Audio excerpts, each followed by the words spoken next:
Hello and welcome to another video from the channel Astres and Stars. Today I will be conducting a second comparison between the Antlia Triband RGB Ultra Filter 2 with the Optolong L-Quad Enhance. I would like to specify that this video was done without any sponsoring by either Antlia or Optolong. I've done that video on my own accord in order to compare two filters to which I had access. The Optolong is my own, and it's already been used in an earlier video. And the Antlia I borrowed from my son Pierre-Etienne in order to see which of the two was better, and we'll see the result at the end. The Optolong L-Quad has been the subject of another video, and you can consult that.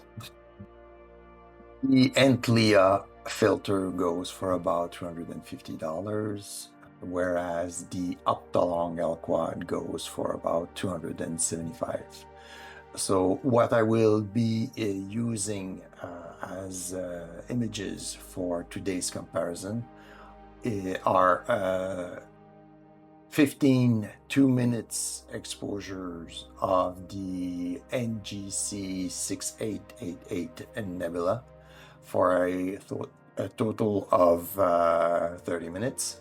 I will be following the same process as the one used in the other video where I compared the ZWO UHC to the Optolong L-Quad filter.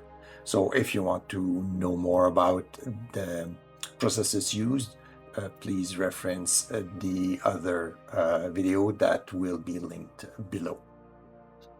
The first images that I will show you are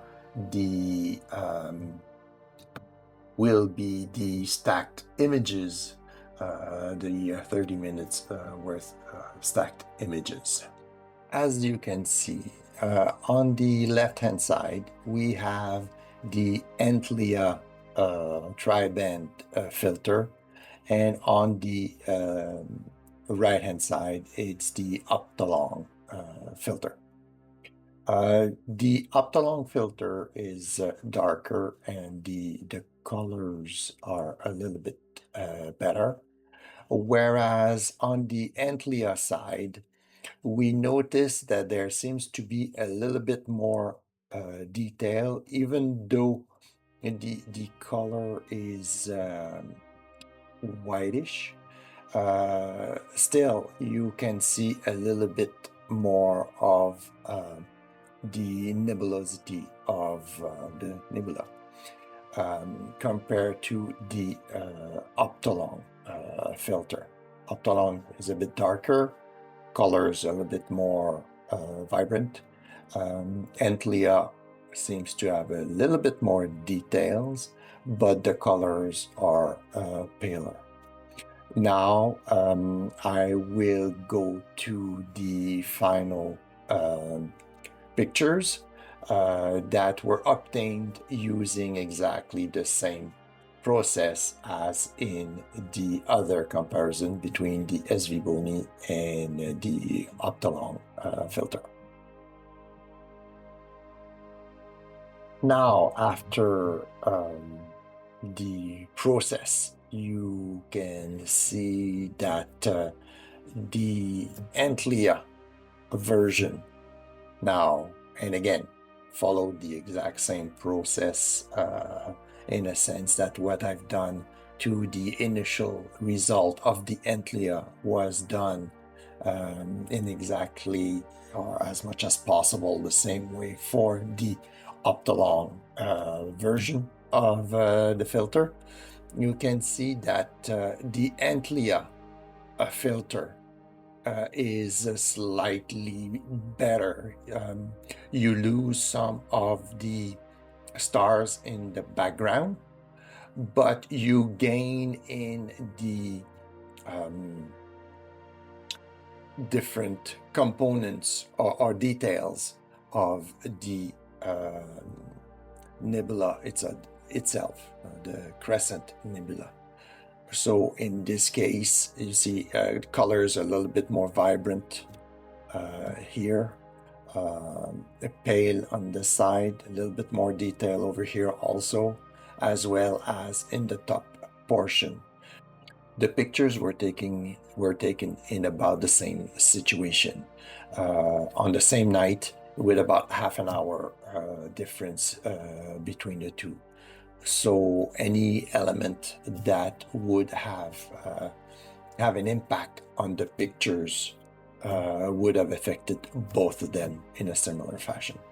Now that we're done with the comparison of the two filters, I would have to give a slight edge to the Antlia filter.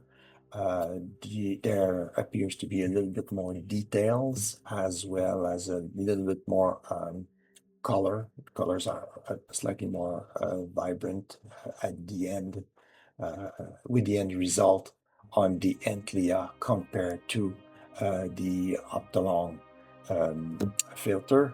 If we look at the price of those two filters, Antlia is going for about $250, $255, whereas the Optolong goes for about $275.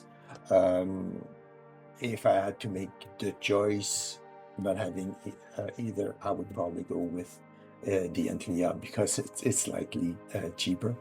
And the results are fairly close. Granted, people with more experience with the different software or completely different softwares might be able to get more out of the Optolong in comparison with the Antlia.